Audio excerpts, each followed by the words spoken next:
there's so much setup about what's in store for season 3 of Star Trek Discovery. Do you feel as if maybe the series has kind of figured out what its ongoing premise is going to be beyond just a show with a spore drive? Huh?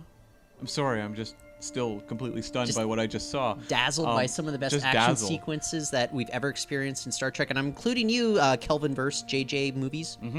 Yeah, it does feel like they finally found a way to take all these things that were annoying people and somehow remove them. Wait, they removed you and me?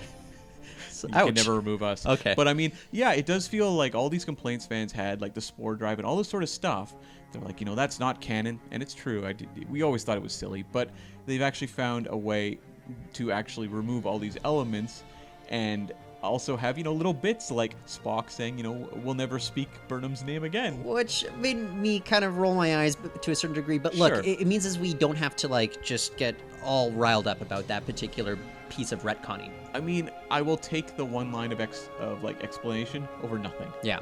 But moving forward, let's think about what season 3 is. Do you think it's just going to be like a season-long arc where they're stuck in the future?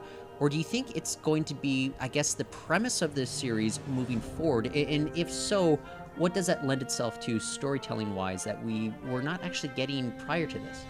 Well, we may get the Voyager that is maybe truer to what the actual journey of a ship like Voyager would be. I gotcha, yeah. Where they're stranded completely out of their own time, and they have to actually, work together, overcome their differences, and actually, use their outdated technology in this case to continue to kind of hammer things together to move forward. I think this could be really, really interesting. I don't know that this is the rest of the series. I don't know.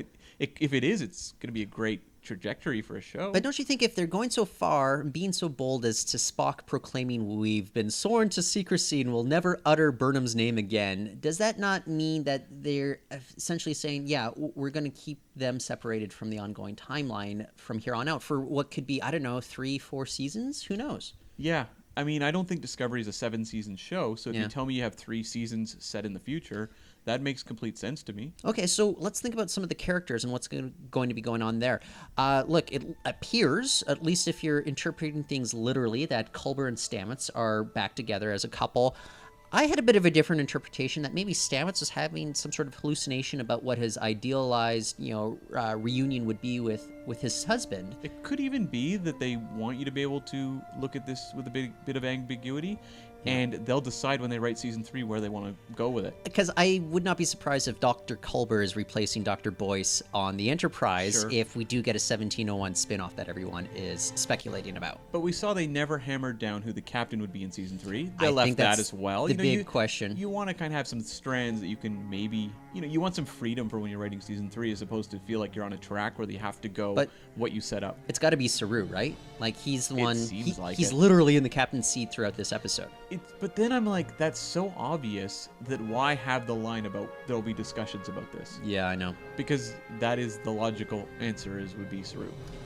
So my only concern though is Saru a goner at this point, and it's just inevitable that Burnham will take over command? Probably not in the next season, but it may be further down the road. Saru makes the ultimate sacrifice in some way. Maybe he returns to Kaminar and lives out his life gardening? I can hope. That sounds like a sacrifice to me.